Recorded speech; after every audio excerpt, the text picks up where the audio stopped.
ChatGPT password change ChatGPT account's password.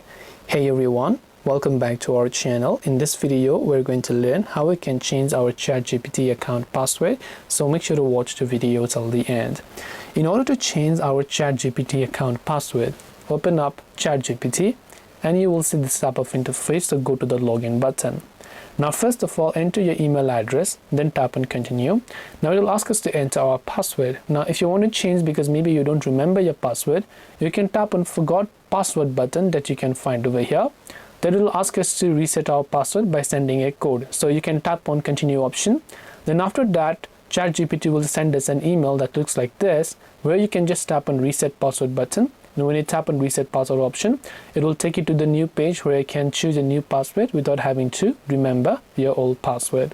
This way you can go ahead and then change ChatGPT password. Hope this video was helpful. If you have any questions, feel free to leave them down below. Thank you for watching till the end and see you soon in the next video.